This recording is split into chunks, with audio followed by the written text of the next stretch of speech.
Yo, we live. We're back. I'm gonna let y'all jump on here. And what's good? What's good? What's good? What's up, Anton? I'm here in Sedona. Just got out the gym a little while ago. Feeling so blessed, guys. Sending you so many blessings.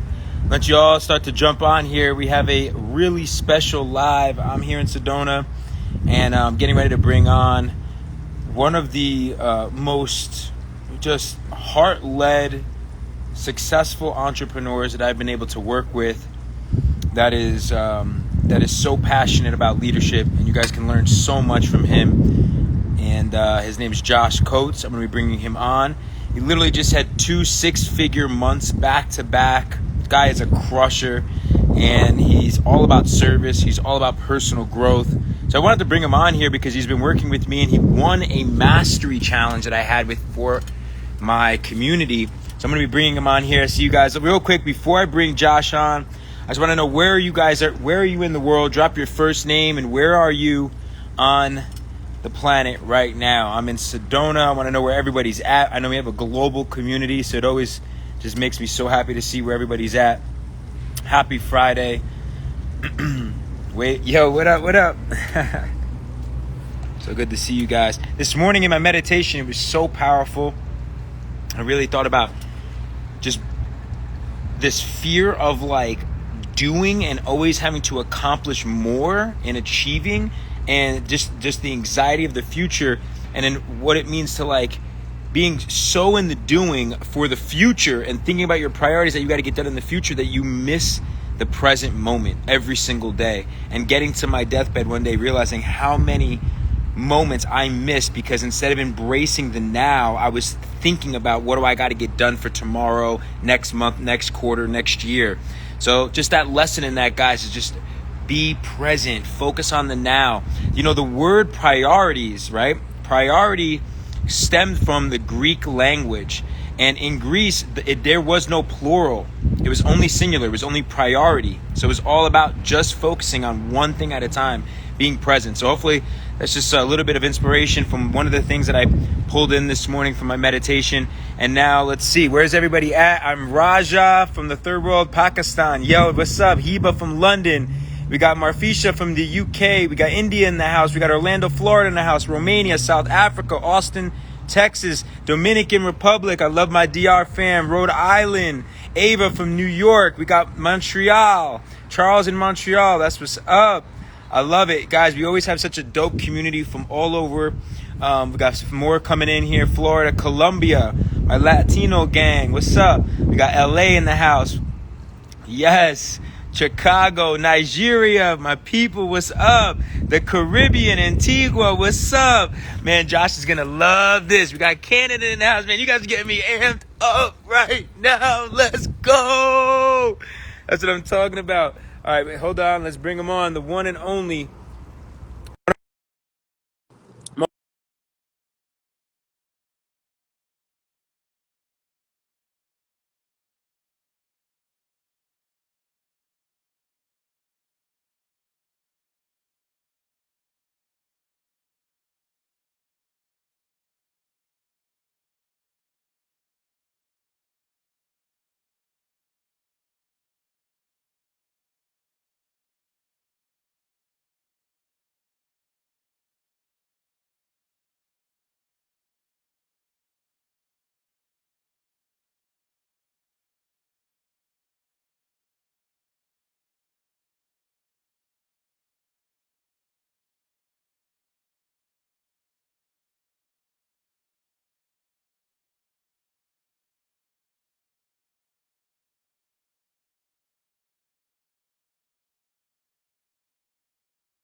Let me try this again.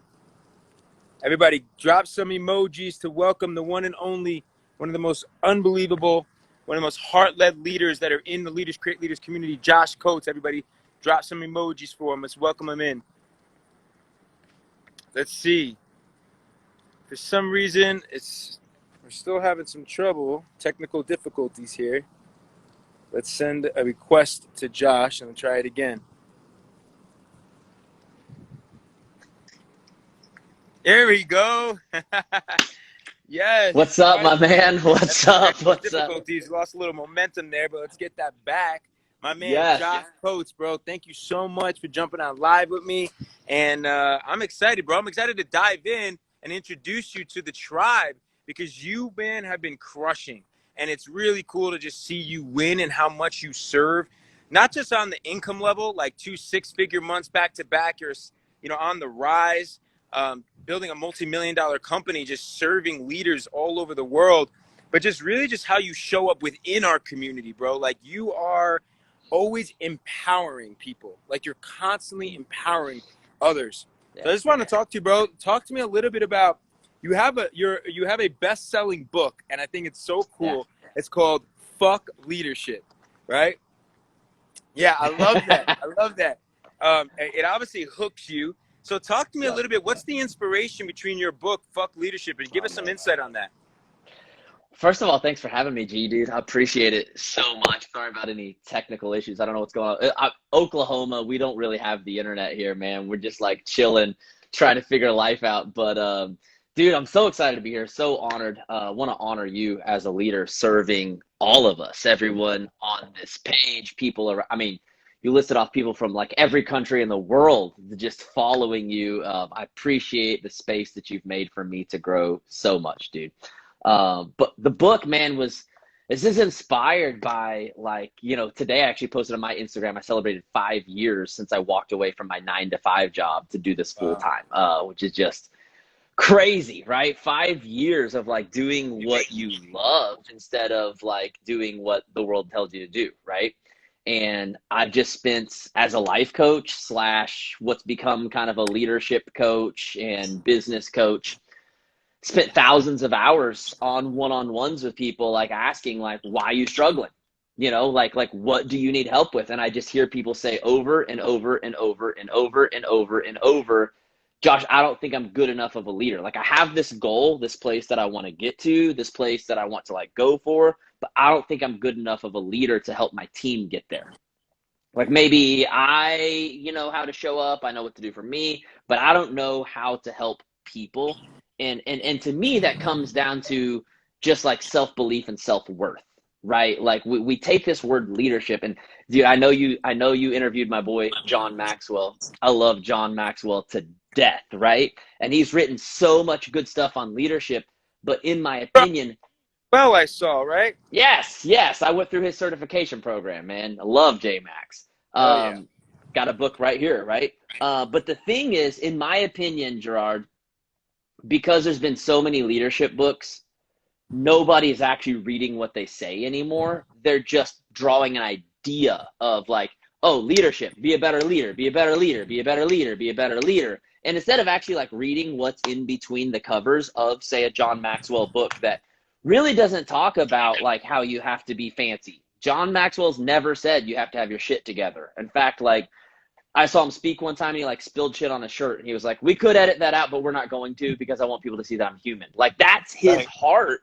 Yeah. And in my opinion, so many people, Gerard, have seen successful people that are great leaders that they look up to, and they have trouble separating the leader and the celebrity. And it's almost like instead of modeling the leadership, we're trying to model the celebrity. And that's where we find ourselves not measuring up. We can't live up to this person's Instagram following. We can't live up to this person's best-selling book. We can't live up to the celebrity. And in reality, it is the character and the human and the hustle that turned them into this leader, right? So Yeah. it's like, if you want to be like the next Gerard Adams, don't try to copy his Instagram page. Try to copy his heart, you know? But it gets twisted and backwards because of social media, right? Like sometimes our marketing is too good. Like our marketing is too good that it like sometimes can look like leadership is really more about like looking good and having all the right colors and having all. So like this book was like, you know what? This word leadership, fuck that word. Like, let's tear all that shit down and let's get back to like what life and business is really about. Because to me, like, that's like life and business. It all comes from a place in your heart, Yeah. not Like from a true place in your head. would you say that it's like because for me, leadership has always come down to like your character. Like my Mm-hmm. father used to always say that quote to me, right? About like, reputation is merely what people think you are. Your character is actually Yeah. who you truly are. And I think that's what you're Right. talking about, right? So Yep. many of us are getting caught up in like having a reputation based on followers and the way we look and our profile and our social media Yep. accounts and our books and our all these things rather than our character and how we actually show up. And I think that's Right. what's most important.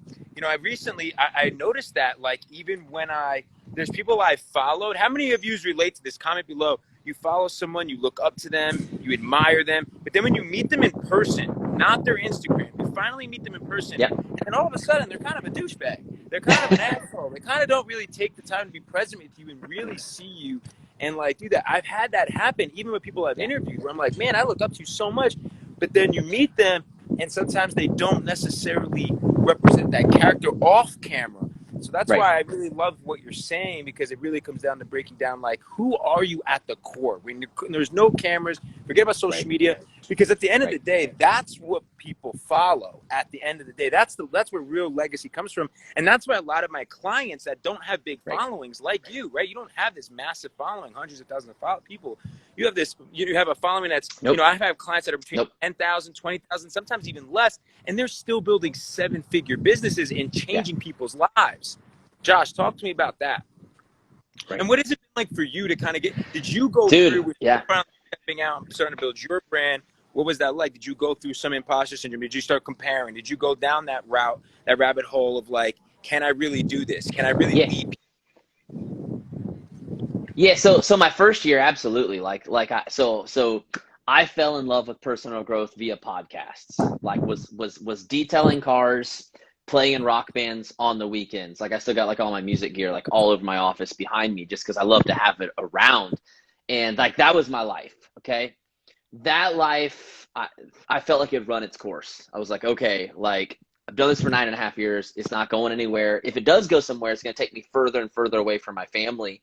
And it's who knows how many years until it actually pays off. Like only a couple people are lucky enough to get on the radio and become famous. Our world is different, man. Like there's no limit on how many people can like make money. Like there's not like a certain amount of spots, right?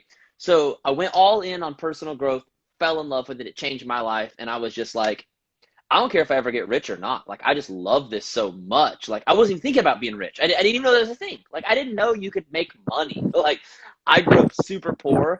I just cared, like, can I do the thing that I love for a living and serve my mission instead of someone else's, like, full-time golfing hobby? Like, that was my thought, right? And so I teamed up with John Maxwell because I was like, if I'm gonna do this, I want to do it with the best in the world. And if I'm gonna learn, it's got to be from the best. Like to this day, I only want to learn from you if you're the best at what you do. That's why I paid Gerard Adams money to be in his group. I'm like, this guy's the best at what he does. That's who I want to be aligned with. And my whole first year, Gerard, I felt like, again, this is me. This isn't what was reality. This was my perception. I felt everyone on the John Maxwell team was a 75-year-old white dude with like 50 years of business experience, right? And so they said, hey, you want to build a business? Call up all your friends and see if they want to have you speak at their business. Call up your friends, rally them together for like an in-person mastermind. And none of this shit worked for me because I didn't have friends who had money. Like I did it and like 8 people showed up and they're all family and friends who didn't have money to buy anything, right? So my whole first year, I was stuck on this. Like that was my lid. J Max talks about the lid a lot. My lid was, I don't have what they have. And then I always tell people like that actually became my biggest blessing because since I didn't have anybody in my circle, I had to go make a new circle on social media. Like I had to go to social media and say, you know what? There's billions of people here and none of them know that I just detailed cars all day for a living. Like none of them know that I'm currently wearing like some like work khakis and a polo and I'm like covered in tire shine. Like all they know is what I put out on social media. And I have the ability not to fake it. It's not fake, but I have the ability to show the side of me that is this personal growth and this lead. Like I get to show them my passion versus what other people have judged me based on, which is, oh, he details cars. He doesn't know what he's doing, right? So and it's also the bubble. I call it the bubble. Like where yeah, I grew up in Belleville, New Jersey. It was like a bubble. And what happened is right. I had this circle of friends, and everyone was stuck with the same mentality. Still smoking blunts every day. Everyone was still drinking and getting all messed up every weekend. And everybody was with the same mentality, doing the same thing, going to the same clubs, going to the same places, doing the same things, getting the same results. And I got to a point in my life, and if I want to, really have different results, then and be able to take care of my mom, and be able to take care of my dad, and be able to take care of myself, be able to have a better life, then I have to break out of that bubble. And I think what that, social media allows you to do too, is to connect with people worldwide and be able to share that side of you, where, a lot of times in your own community, they may not understand you. Sometimes your family understand you. Yeah, absolutely. You can relate to that. Comment below. I want to know how many of you have felt this way. Comment a one if you have felt this way, that you've been in a bubble, or what Josh calls the lid, and you were ready to break that lid, break out of that bubble and expand. I think about expansion. Expand your community, expand your relationships, expand your vision, expand that passion to get it worldwide. Yeah. So Joshua, what was that turning point for you where you finally stepped forward? You talk about personal growth. I know you're big with I am, but like, what did you start doing that really gave you the belief system that, like, okay, I can become rich and take care of my family and have real influence and really lead? So there's two things for me. I mean, number one is, like, I was scared to death of failure personally. Like, I grew up in a very religious home where, like, you were either like you were like in God's will, or you were like in sin. And that was just like beat and ingrained into my soul for so long that, to me, I somehow related losing with like sin. Because if it was like God's will, you would have won. But because you didn't win, you obviously went down the wrong path, right? And actually, I read a book by John Maxwell called Sometimes You Win, Sometimes You Learn. And this book just completely changed my philosophy, that taught me, like, the only way you're going to learn anything is to fail. That's like that's it. And I remember reading that book and being like, okay, well, if the only way to learn is to fail, and I fucking suck, then I need to fail more than anybody else in the world. And so it's almost like I gave myself permission. Like, everyone else wants to succeed so bad. And I did the opposite. I said, okay, if I ever want to succeed, I got to get through these pains and these failures first. So my first year in business, my only goal was to fail as many times as I possibly could. Because I was like, we just got to go collect some data. You know what I mean? Like, I can't know if I can't learn without failing, then goal should not be to win. Goal should be to go fail, man. And I fell on my face that whole first year. I made $500 total in my first year. $500. Like, that's it, right? And so basically, someone's asking in the comments, what made you forsake God's will? I didn't forsake God's will. I got realigned to understanding that my understanding of God's will was based on humans and what they had told me, and not really God at all. And that's the thing that will, like, really hold you back and fuck you up, is when you try to take man's interpretation of God that's used to try to hold people back, to try to keep people stuck, and try to keep someone under something.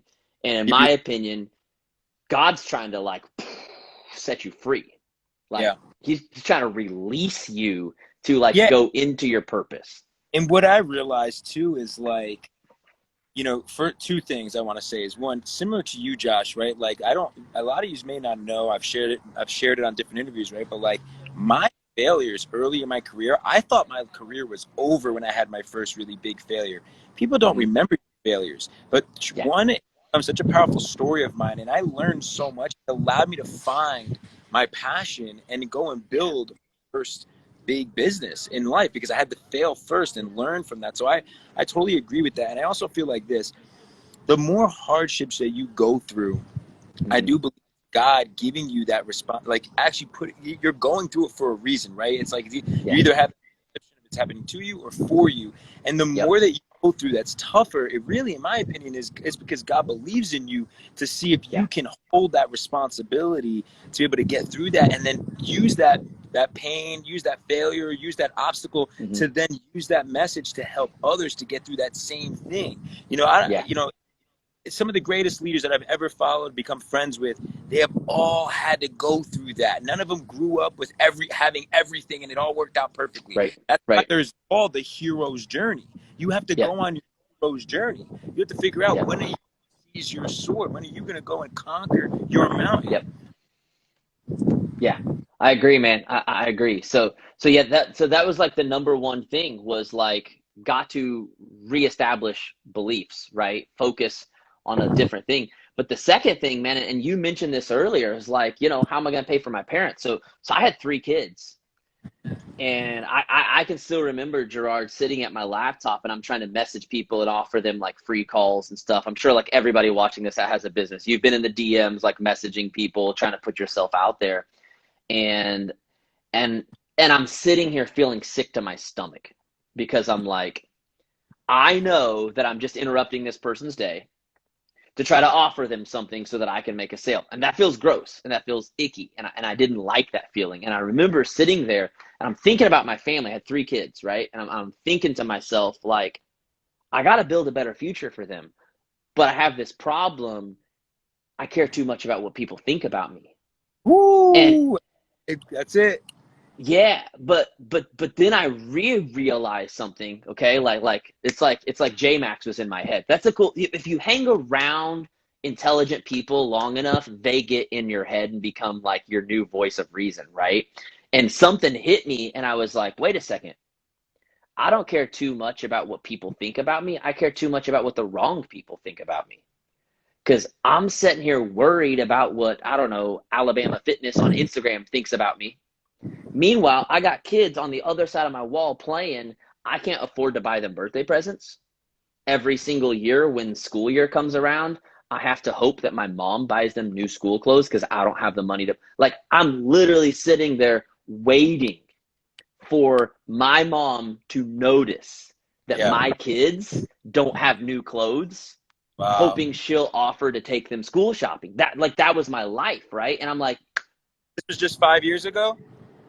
This was, well, 5 years ago is when I went full time. So 6.5 years ago, 6.5 years ago, I'm like having this moment in my office, right, where I started my business. And I was just like, dude, do you want to deal with the rejection of people on Instagram, or the regret of never giving your kids the life they really deserve? And that became my superpower. Like, my superpower was, I don't know if I have what it takes. I don't even know if I'm worthy of this. I don't know if I really deserve this, but I believe so much in the people that I love. I'm willing to put my whole heart and soul on the line to just make sure that one day, like, I'm a super honest person. You can ask me anything in the world, and I'll just tell you, like, that's how I am. There's going to come a day where my kids are going to say, Dad, why were we poor? Yeah. And if I don't go all in, I'm going to have to tell them. I'll just say, because I was too afraid to try. And so I would like envision myself fast forwarding and saying, I was too afraid to try, looking my kids in the eyes. And then I would envision myself saying, because I gave everything I had and I just didn't have what it took.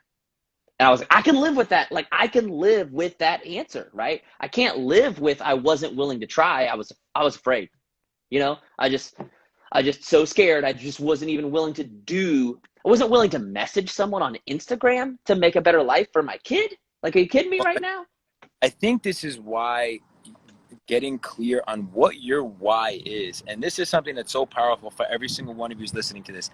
One thing that I want you all to do, you can do it now, you can comment it if it comes too quickly, or when you get off this live stream, I want you to think about 2 things. What is your why? And I want your why to be selfish. For Josh, I had to get selfish. It was his kids. His kids weren't going to get clothes. They couldn't get presents for Christmas. Like, his kids needed him. He had nothing to lose, everything to gain, to go all in for his kids. So what is your why? Comment it below if you know what your why is. The second thing is, from your why, you have to understand what your purpose is. And your purpose is the thing that your why can be selfish. For me, when I wanted to take care of my mother, I had to do what I had to do because my mother was in pain. Yeah. Mother had worked 6-7 days a week to give me everything. I wanted to give my mother a better life. Right. Your purpose, though, can be this big vision. That's the thing that can be bigger than you, the thing that you're called to serve, the thing that God has given you, your gifts to bring to the world to make the world a better place. Comment below if you know what your why is that's selfish to you, or your purpose. Comment it below, or after this, work on that. So Josh, keep it going, man. So so how to get some momentum? I mean, now you've gotten two six-figure you're building a 7-figure business, leading people all over the world. You have a massive mastermind. You're selling out. You are an unbelievable thought leader. You're one of the top leaders, high performers in our mastermind, the Conscious Leaders Mastermind. So, like, man, how did you? So, talk to me about like that curve, that threshold that you broke through, and then boom, you started catching on. So I mean, I think that like what it really comes down to is like what you're talking about, having this like this I call it the mission plus the vision, or the why plus the purpose. Like, it's like you got to have those two things combined. So it's like, yes, I want to take care of my kids. Like, number one, I'll do whatever I have to do. I detailed cars for 9.5 years. Like, why wouldn't I message people on Instagram, right? So, but then it's like, what do I want to give to the world? And then becoming so just embraced by that gift that you want to give to the world that you can't shut up about it. Like I tell my clients all the time, like, you can have the right strategy, and like, strategy is good. Like, you never want to do something without strategy. Right. But at the end of the day, passion trumps strategy every single time. So it's like, I was just getting on calls. I'll give you like a couple tips, Gerard, for everybody listening. Number one, never let the passion die. If you ever get to the point where the profit is more important than the passion, you will see the passion fade and you will see the profit fade. Like, they go together. You know what I'm saying? Like, you cannot continue to build bigger while your passion dies. You get what I'm saying? Like, it doesn't work like that. And I see people all the time that try to get too strategic. Like, well, should I post it this time or that time? Should I use this color or that color? And it's like, they get so into the strategy, they lose their passion, and then nobody cares to hear what they have to say. It doesn't matter if you have the right color if you don't have the right passion, right? So that's one thing.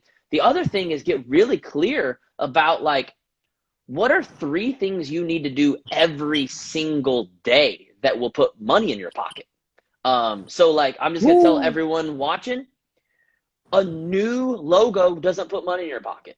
Like, a new Instagram template doesn't put money in your pocket. Like, if you're at the point where you're trying to get from like the 0 to the 10K, now after 10K, that's where you can start saying, man, I want a legit logo. Like, I want a nice website. But like, if you are not making $10,000 a month, in my opinion, don't touch anything that feels too creative, because in my opinion, I know this is like really controversial, I'm a super creative guy, but because I'm so creative, I had to protect my right to like do what mattered versus what sounded fun in the moment. Dude, I can relate to guys. I just want to say to this point, Josh, right? If I didn't sell my company, this is why don't follow the way that I went about building my brand, guys. This is why I'm launching my personal branding, a live training next week, and that you guys should all join in, is because like, I've reverse engineered what actually works to building a personal brand. Because when I first started it, I had just sold a company for $50 million. So I was able to spend money on all these creative things and videography, all these things. But at the end of the day, it would have made me broke if I didn't have an exit. You know, you have to figure out what Josh is saying is true. You have to really figure out, how can you truly bring people value first, rather than trying to create the perfect picture, the perfect filter, you know, the perfect grid. It's like actually understanding, how can you provide true value and solve people's problems first, especially if you're doing under 10K per month right now. Yeah, and so that's what I did. You know, like in year 1, I only made $500, but year 2, I made $48,000 part-time. Because I was just like, okay, Josh, what are the 3 things you got to do? And for me, it was this simple. Do personal growth on a level that no one else is willing to do it. Because if you want to be someone that adds value to other people's lives, you better be ahead of them, right? Like Like, so for me, it was do more personal growth than anyone else in the world. Number two, make sure I talk to people every single day. Like every single day, I'm asking people, do you want to have a free call? Just, I'll get on a free call, find out in 30 minutes, is this something that can help you? Is this something that will benefit you, right? Like, so second is talk to humans, okay? And then third was just have a presence on social media. And I wasn't even trying to like take over social media. I wasn't trying to like have millions of followers. It was more of like, hey, if I'm talking to people in the inbox, they're going to want to go check me out and see what I'm up to. So for like, I think most people do it backwards. They're like, I'm going to try to take over social media with as much content as possible and hope and pray that those people then reach out to me. For me, it was the opposite. It was like, reach out to as many humans as possible. I only need like 10 minutes to make up a post. Like, I don't need 7 hours to make a post. No one, unless you have a following like Gerard, and most of you don't. Most of you are like me, where you had smaller followings. You don't make a sale from saying, hey, new group, who wants to join me on your Instagram? Like most of you get like maybe 100 likes, maybe 150 likes, and maybe 4 comments. Right? So it's like, again, as your brand builds, yes, you want to take advantage of everything you can. But in the beginning, it's what puts cash in my pocket. And that equals conversations, not posts, not stories. Even though you can do that too, it shouldn't be the majority of your time spent. Okay? So it's like, make sure you have a focused plan. And then the third thing I just want to say, Gerard, because that's what got me to 10,000. Okay? But it's like once I started moving to conversations, right? Getting away from trying to posting, and then getting people on the phone, having real conversations to help them. Yeah, get away from the glamour. Like, get away from the glamour and just do the shit that matters, right? Like, do that first, okay? And then it's like, once you get to 10,000, then it's from there, what's the one thing I can add to my business every single year that will basically scale it? In other words, how can I take what's an already working system? So like my third year, I learned social media ads. After that, I learned how to take ads, turn them into like my webinar formula that was already working well, pour money into webinars. Then it's almost like, Gerard, and this is where you're at, like on a whole nother level, is like, how do I take the system that works and how do I pour money and marketing into it to make what I already do really well go like this? And again, that's what I feel like people get distracted by, is they're trying to scale what doesn't exist. Like, you can't scale nothing, right? Like, you got to put in the foundational work first. Then you can put some fancy fucking art on your walls. But you like, everyone wants the fancy art on their walls before they even have a house built, right? So it's like, get back to building the house. Then you can go out and buy anything you want. You can decorate it with the prettiest stuff in the world, but you got to have a house first. Yeah, I love that, man. That reminds me of people who go and, rent Lamborghinis and Ferraris and private jets before they have their house, their home, their savings, their, actually in a place where they're truly investing into their business.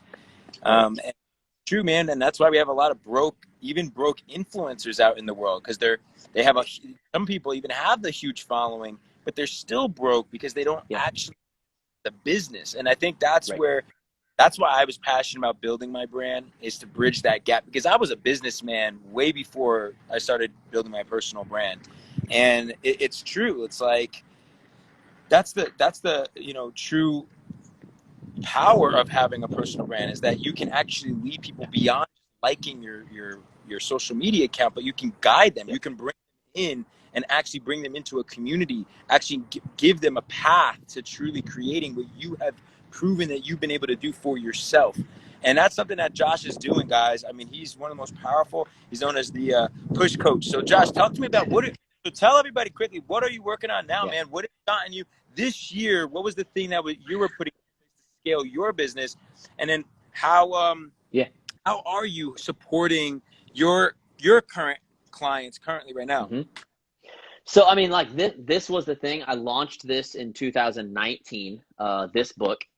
And then I spent all of 2020 basically organizing and optimizing the funnel around it. So like right now for me, what is just killing it, for those of you that are like looking for some like practical business advice, what's killing it for me is find something that speaks to your people. Like this book is not something that I was like, oh, here's something I want to say.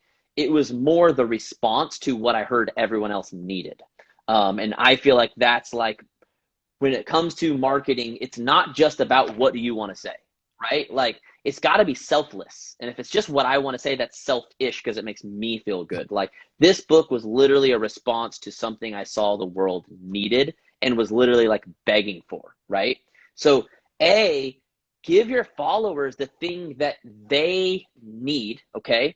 And then the other thing I'll say is I took the time. I mean, I took several months to say, okay, I could post 90,000 times on Instagram, or I could take this one thing and I can scale it to thousands of people. It's got about 10,000 copies in distribution. And so it's like 10,000 people have got a hold of this thing that solves their problem.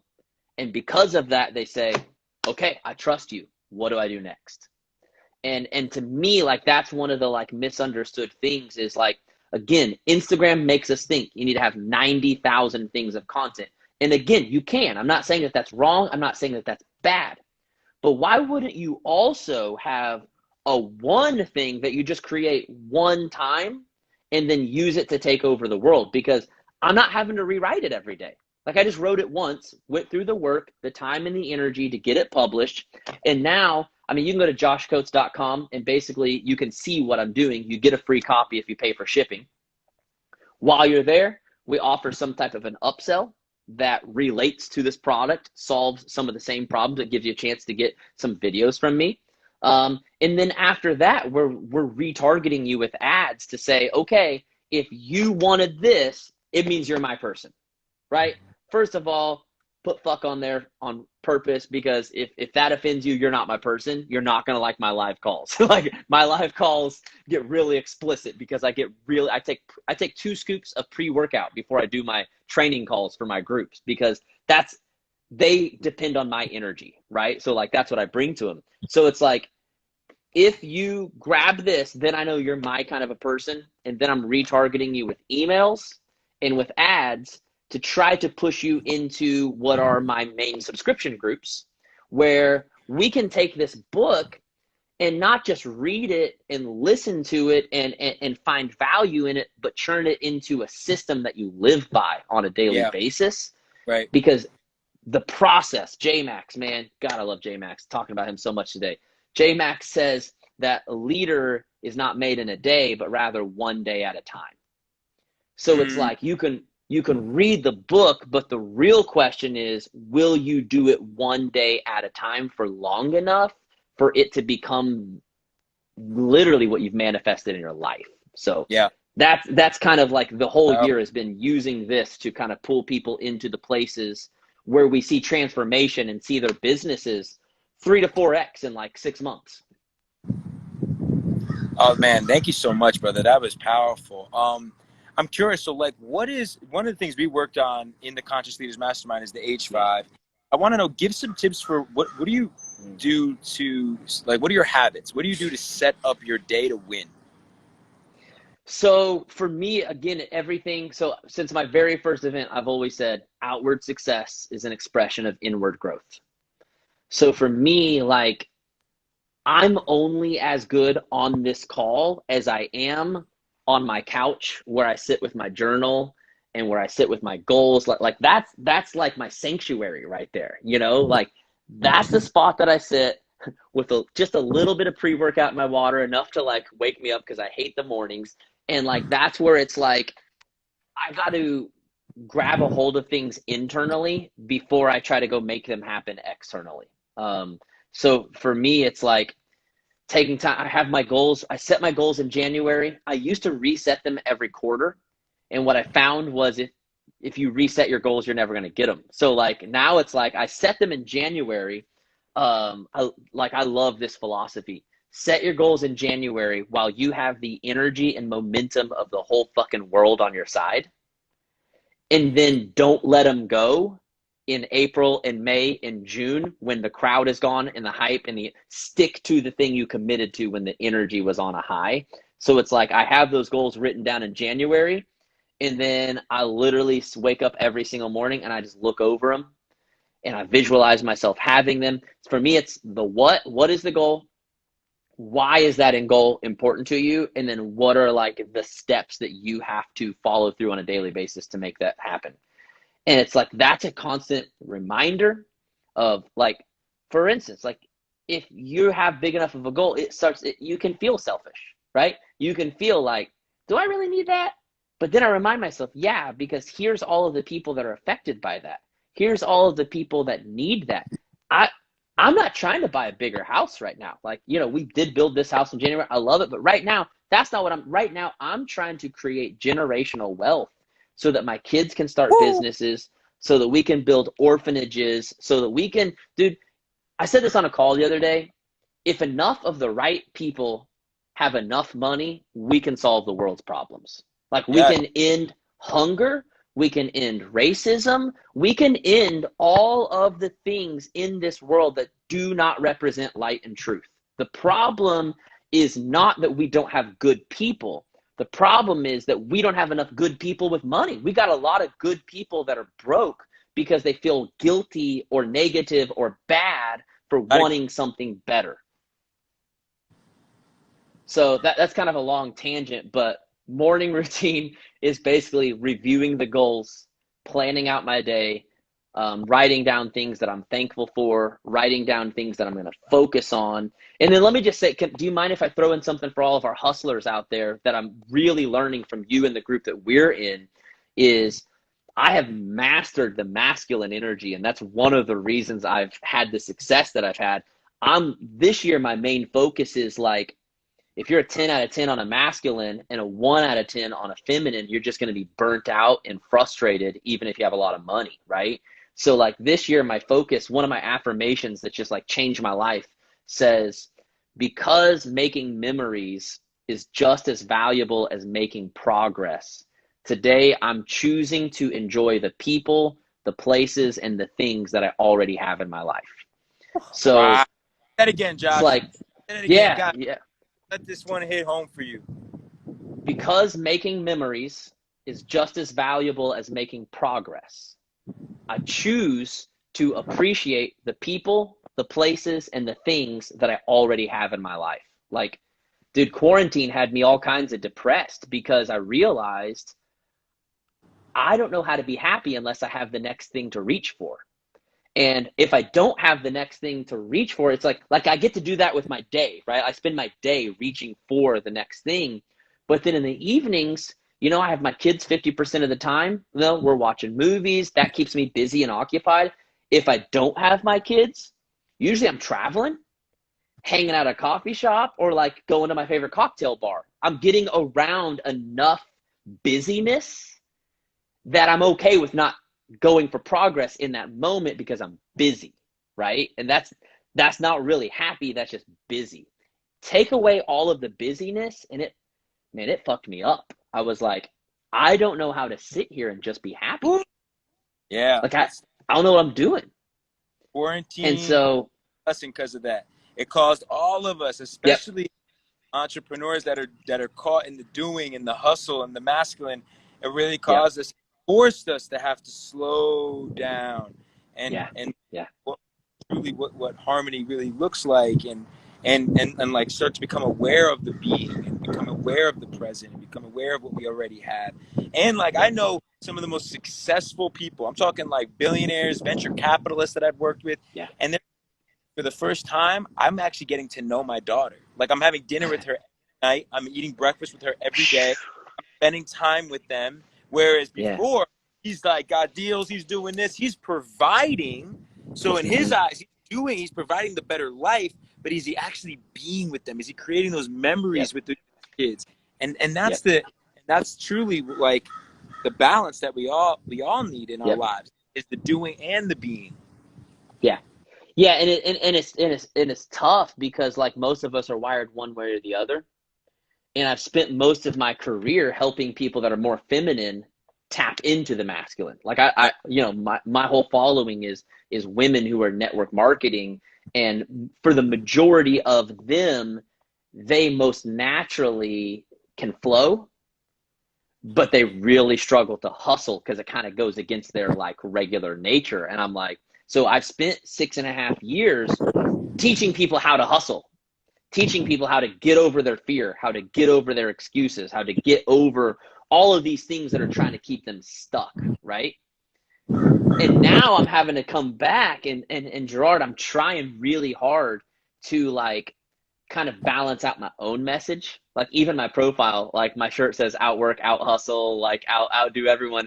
And I'm trying to say to everyone, okay, I want to make it clear though, out hustle doesn't mean more hours, it means more focus. It doesn't equal. Yes. Doesn't mean It's more like, busyness, means more productivity. yep, exactly.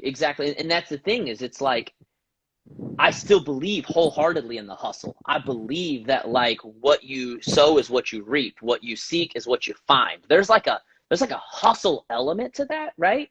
But then I also realized there was this whole other part of my brand that I had always used but never taught. And that was, I also believe really strongly in grace. At the end of every single day, even in my first year when I wasn't making any money, where I wasn't seeing any progress, I would do the 3 things on my list, and then I would go take a shower and I would pray. And I would just be like, and I would say affirmations. Yeah.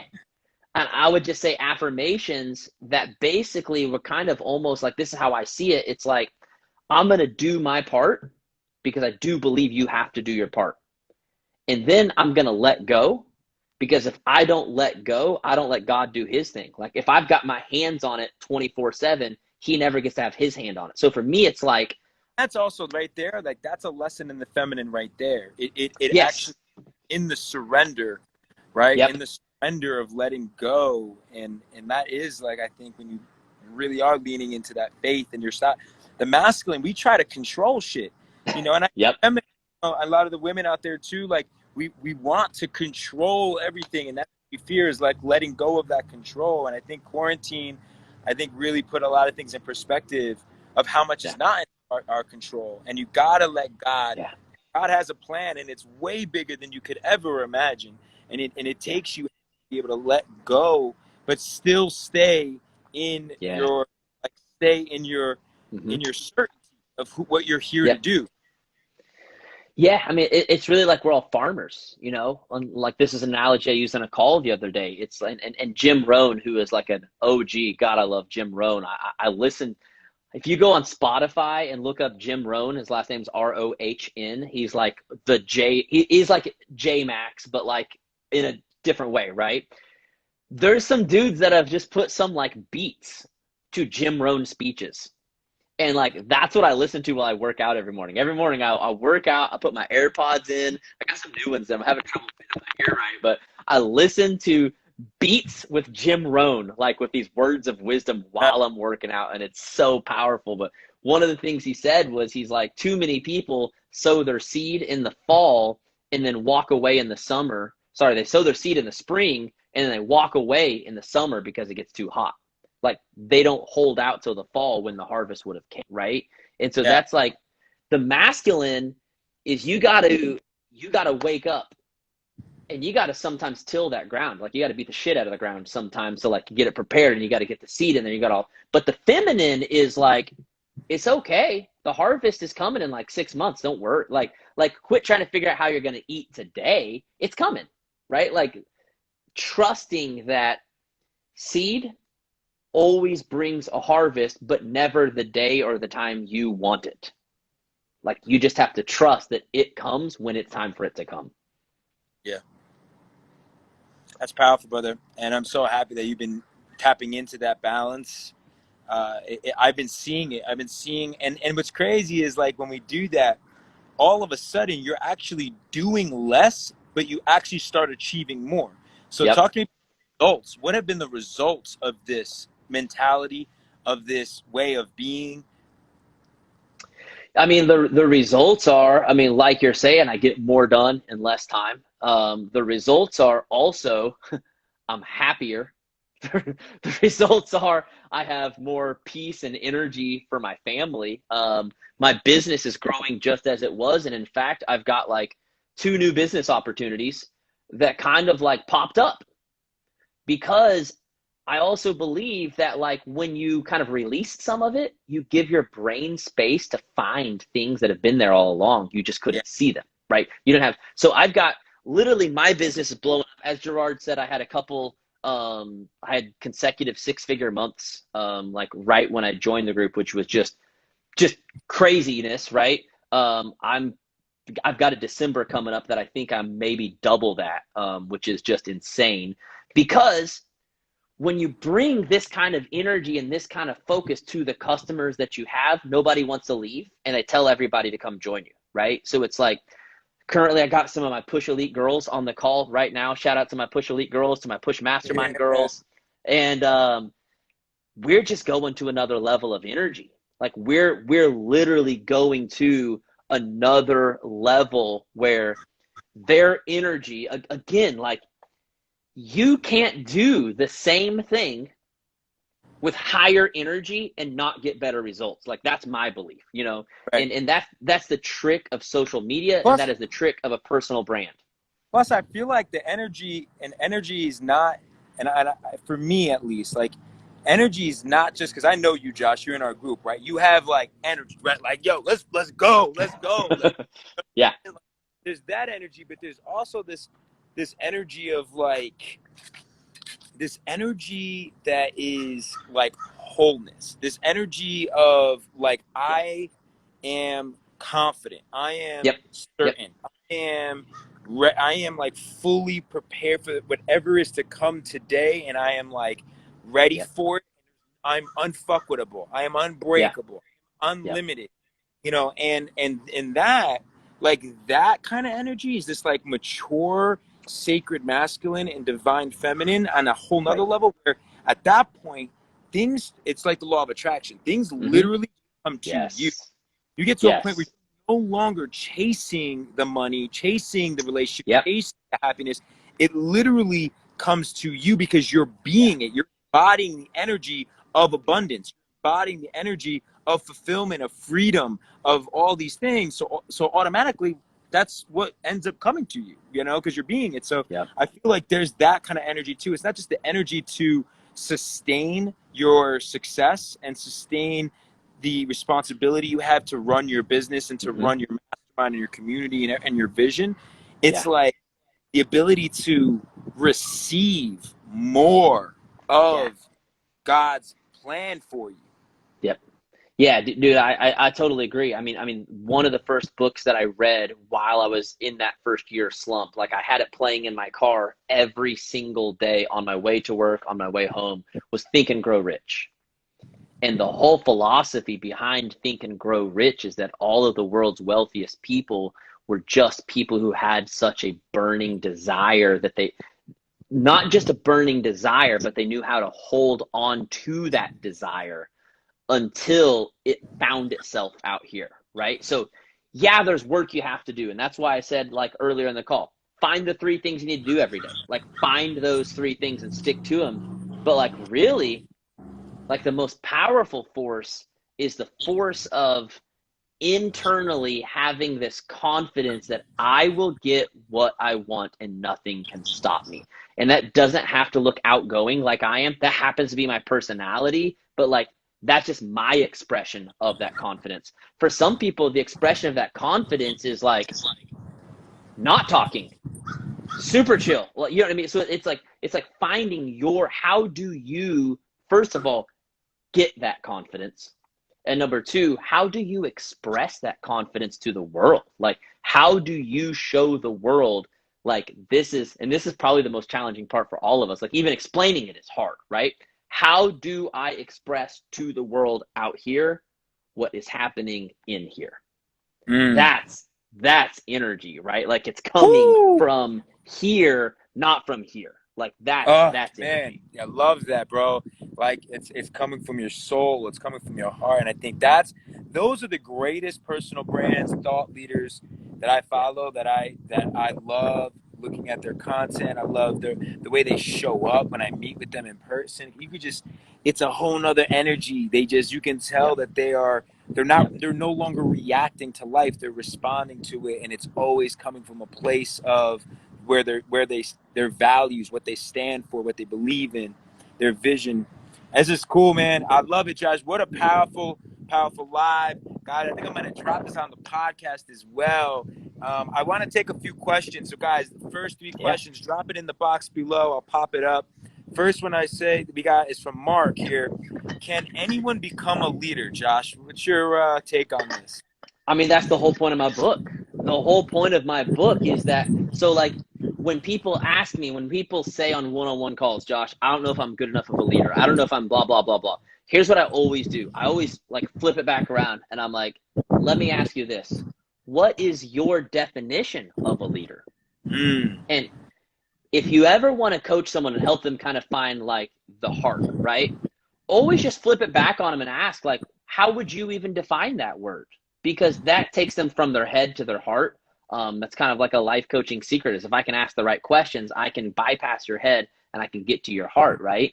And people will say things like this: lead by example, have passion to help other people, do the work that it takes, support other people, give them the tools that you have found. I've never once heard someone say, teach someone something you've never done, have 1 million followers, have lots of extra charismatic energy and know how to speak. None of that. Again, we're getting leader and celebrity mixed up.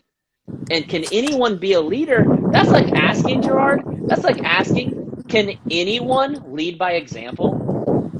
Can anyone share the tools that have helped them? Can anyone have a heart to help people? So like a leader has nothing to do with how many people are following. It has nothing to do with how many people have made $1 million. It has to do with, have you passed off the tools that you have found? That's it. You're a leader. Love it, bro. I love it. And I'll just also say, guys, it's no longer a question of can you become a leader? You were born a leader. Yes. Yeah. Like the world needs you right now to remember who you were born to be. From the moment you were born, you won. You know, you have it all. You have the ability to imagine and create and to impact and to inspire. Like you have the ability to lead. And there's always someone that's looking at you, whether it's a stranger, whether it's a brother, sister, whether it's a friend, a peer. Someone is watching how you show up, right? So that's why it's like, most importantly, it's remembering and finding that leader that's within yourself and then leading by example. Trust me, you are a leader. So let's see, what else we got here? Here's a good one for you, Josh. We have Mallory. Thank you, Mallory. Just how do you overcome the fear of starting? So what we're looking at when you say starting is a journey, okay? And the way I like to look at it, I like to use the word investment. Because in my opinion, the reason most people are afraid of starting is because they're afraid of failing.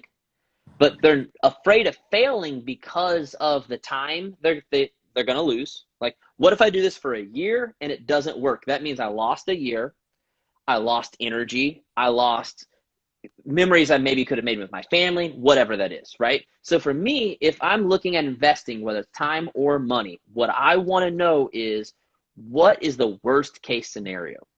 Because for me, if worst case scenario, I at least break even, I'm all in. Like, you want to take everything in my bank account. If you can promise that you can at least deliver that much money back to me by the end of the week, I'd be stupid not to. If it's possible that you could also 10x my money, right? So like Mallory, I want you to think of it like this. Whatever you're thinking about starting, whether it's a business, whether it's a job, whatever it is, right?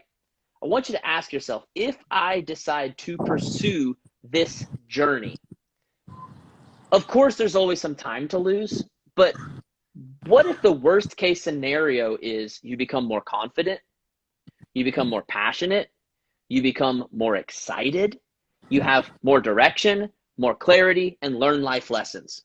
And in your or taking risk, right? Because with you guys know, like, no risk, no reward. So what's the risk of not starting at all and being in the same place next year that you are Yes. right now? What is Yep. that worth?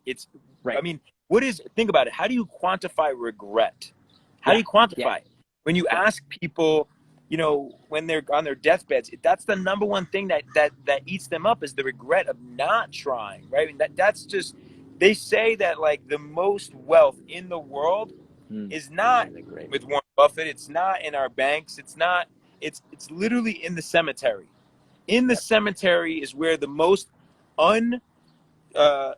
just the all the ideas and all the things that people didn't go after. It's like, so what's the risk of not trying right now? Worst case scenario, and I'm telling you, every great leader has failed. Yep. You got to just fail forward, fail forward, fail forward. You only truly fail if you quit. But if you learn from it and keep going, you will never truly fail. You will fail your way to true success. Yep. Exactly. All right. I'm going to take, let's see how much more. I know, Josh, you got to get back to your business here. But Eric says, how do you break the chains of wrong habits that are so lightly felt? How do you break the chains of wrong? I mean, so here's what I want to kind of like rephrase for you. What if we don't focus as much on the wrong habits and we focus more on the right habits?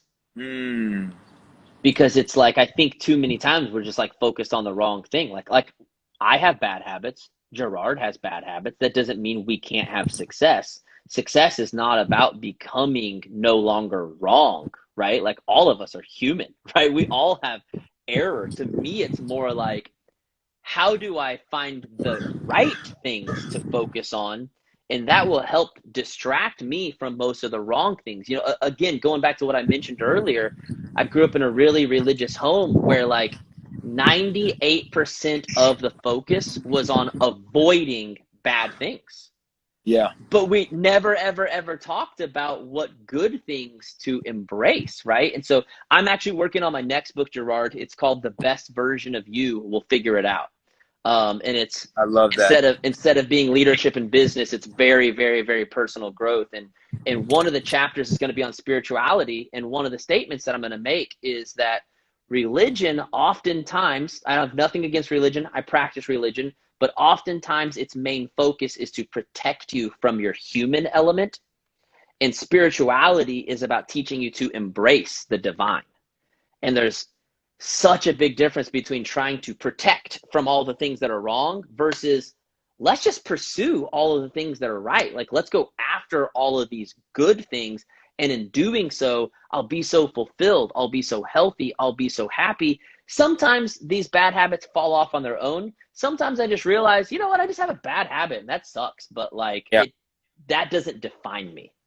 Yeah. And like Josh said, he's not perfect, right? He makes mistakes. He's owning his humanness. I do too. I have bad habits as well.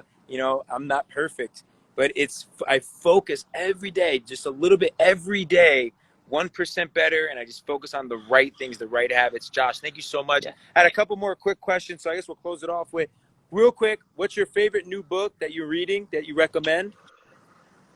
Favorite new book? Man, It doesn't have to be a new book, but like a favorite book that you recently read that you recommend. The one that you assigned to us, man, the 15 Commitments of Conscious Leadership is game changer. In my opinion, it is like the full picture of masculine and feminine energy brought together for life and business. I love it so much, dude. That's the one. Love that, bro. And then last question, how do you define leadership? Josh Coates. Woo. Man, I define leadership as finding the thing that makes you so passionate about life that it wakes you up in the morning, keeps you up at night until you learn some good bedtime routines, not forever. And then you just pursue it with all of your heart and trust that it will inspire others to pursue whatever is on their heart. It's not as much, in my opinion, about actually getting people to follow you down your path. It's more about, can I blaze a trail that inspires everyone else to blaze their own trail and find their own path? Not follow me, okay? Not follow me where I go, but take up the mantle and go where you want to go. That is leadership. So that's my definition, brother, Josh Coates, everybody. Thank you for being a part of Leaders Create Leaders and the Conscious Leaders Mastermind. I'm excited for the new book. Guys, go to joshcoates.com and get his latest book, Fuck Leadership. It'll just completely give you a mindset shift. And trust me, he didn't just build a 7-figure business just by looking handsome. He did it because he actually gets people real results. So ultimately, go to his website, check out his stuff, follow him on Instagram, connect with him, because if there's one thing about Josh, whether you ever work with him or not, he truly cares. He will connect with you. He'll build a conversation with you. He will respond to you. And that's hard to find nowadays with real leaders out here. So go follow Josh. Josh, congrats.